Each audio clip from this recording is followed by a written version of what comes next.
Okay, so having trouble with this darn thing. It won't stay running with the key. Like if you turn the key all the way on, right, you'll nothing. But I mean, I gotta disconnect it. But what happened? And you get all your dash lights on and everything, okay? But it will start when you had the key all the way on. It will run, boom, boom, boom, boom, and then when you let the key go, it shut off. So I replaced the key ignition switch, nothing. I replaced the ignition switch on the column, nothing. I rebuilt the column, nothing. Let me turn this off.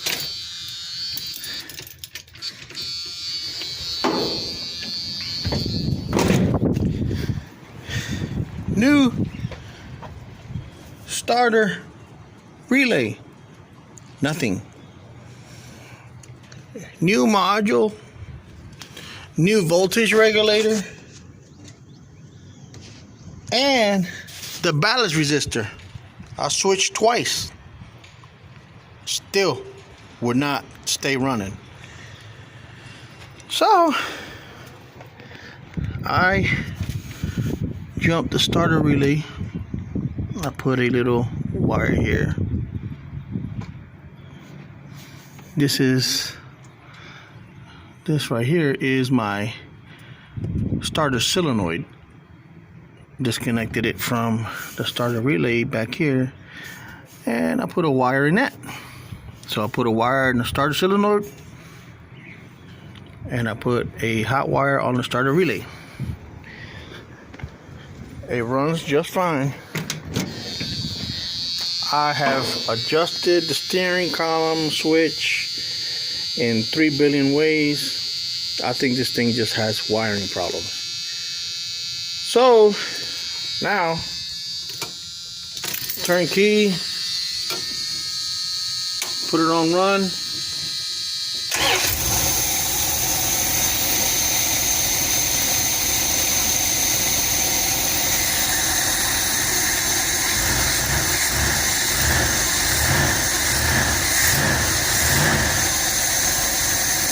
Our thing doesn't even move.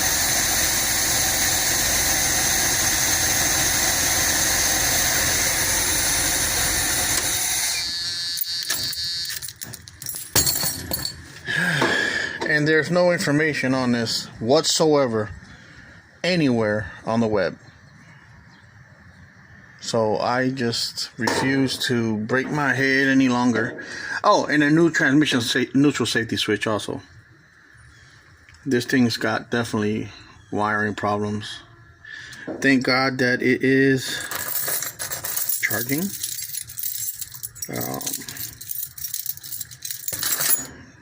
I'll find the key here real quick.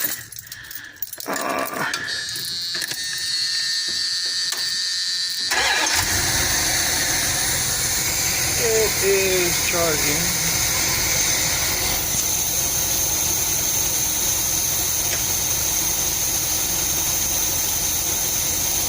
Okay.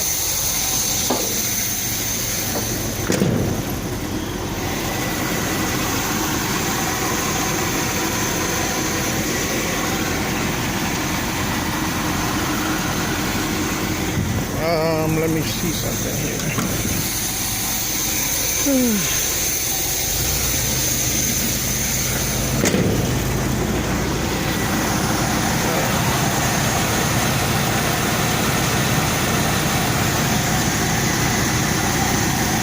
Oh, new battery also. So the charging is no problem. The lights are on. This is the way it's going to stay because I can't figure it out. I can't figure it out. There's no info to help you anywhere. Yes, don't read in the comments. I have already made contact with the bicycle. So if you have an 85, oh, turn the lights off. 85 Dodge van, and it does not want to stay running when you leave the key go. So, you know, you get in your car, you turn the key, ching, boom, and you let it go, it stays running. Well, that's not the case here. It would turn the key, ching, let it run, ching, boom, you let the key go, boom, die. And I have racked my darn brain. I'm tired of racking my brain. This thing, the wiring looks pretty bad. So now I'm gonna put the wiring back in its place. Checked all the fusible links. They're all passing the proper voltage through each other. There's some there, there's some over here. They will look a little bit different. So look at the ones over here. See this fusible link here? And then you got ones that look like a plug. Where are you? Here it is. It's hiding on you. So this is another style fusible link. It looks like a plug, but it's a fusible link. So all that's getting proper voltage. This one doesn't have any fusible links on the starter. So, you know, and then I went to the junkyard and I changed all these boxes. You see, at some point this van overcharged. Probably had a bad voltage regulator, and they just kept driving it that way. So it melted all the old boxes. See this box here, this box, this box, the module, all these stuff is from another junkyard car, and those boxes aren't melted. I just can't get that glue off the firewall. It's okay. It's not going to bother anybody. But basically, guys, there is a very little info on the internet as far as getting these darn things to run with the key on the run position. So, like I said, if that happens to you and you're done with it, and you just want to do it the way I did it, just jump you. This wire right here, this is the starter relay. Matter of fact, I'll make it easier for you. This is the old starter relay. Okay? So this actually goes like this. It's on the firewall like this. Okay, guys? No. Wrong. Just like this. That's how it is. All right, and then on the relay itself, if you flip it, it'll say what's what. Let me see if I can get this. Like you see, it says battery, balance, EGR, solenoid, ground, and ignition. So, ignition. So you put power to this guy here. This is ground. Take your solenoid. This is what sends power to your starter. So take that plug off. That plug will be this guy here. And run a wire to that. So you're gonna run a wire to your solenoid wire and a power wire to your ignition. So you're gonna run a power to here and a power here, or a wire. A wire here and a wire here.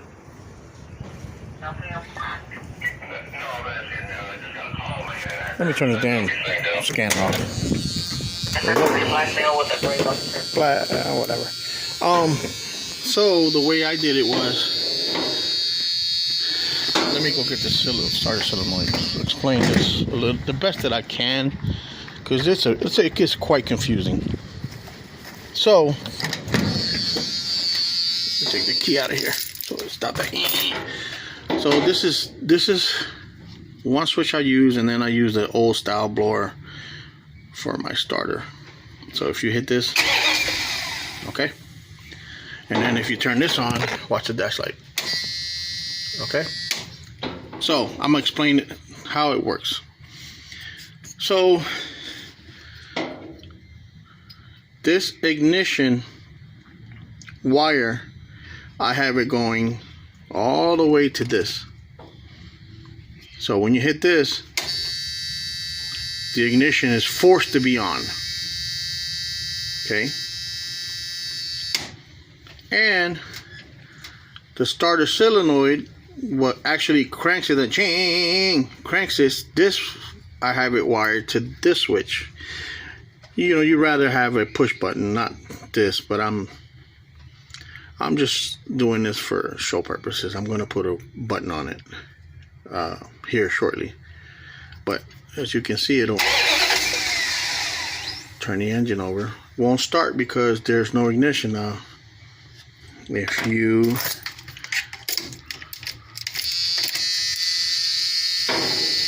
turn the ignition on and hit the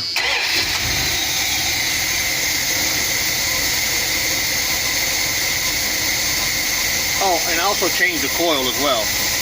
Did a coil change. It didn't change anything. Okay, shut it off.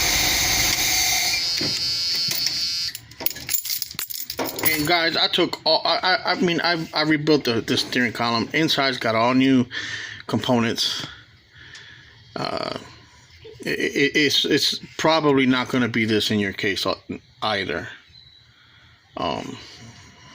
So let me explain this one last time. You go to your resistor, your starter relay. You're going to add a wire here with a switch. That's this guy. Okay? See? That right now is sending power to this here. Then you're going to disconnect your solenoid. This is the wire that goes to the starter. You disconnect that completely. And the wire to the starter, you're going to put a push button. In this case, I don't have a push button handy, so I use this just for video purposes. So if you have a push button, you hit the button, it'll... Okay? And that's it. So turn the ignition on, hit this, start every fucking time. Charging, everything is still on. This has been a nightmare. And a funny thing is, it's so old, it should be like 3 wires to start this darn thing. But no. Dodge had to make it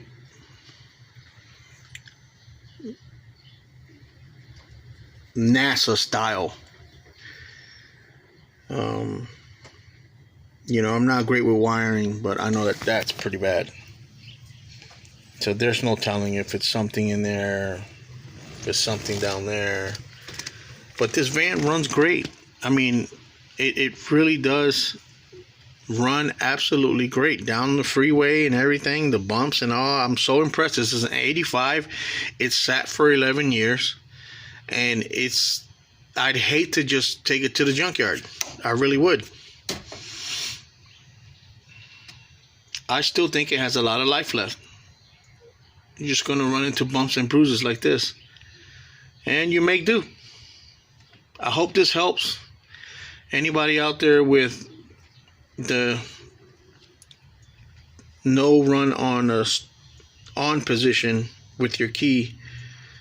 This is all I could come up with, because there's very little, next to nothing info on the web.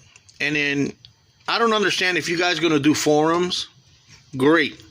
But there's like 2 or 3 forums, and they say, yeah, well, I got a Dodge B100, 150, 250. They're all the same thing as long as they're, 86 and down, or 1987 and down.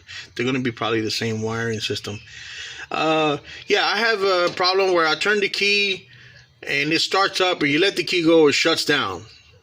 And you got all these people saying, well, try this and try that and try this, and then that person never answers whether yes or not did they figure out their problem. People, put on the internet what you did to fix the problem, so that way we can help each other out here, because there's no answers.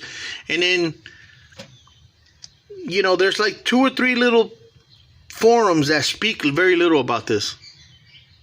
So hopefully this will help out. You guys can leave a question or a comment.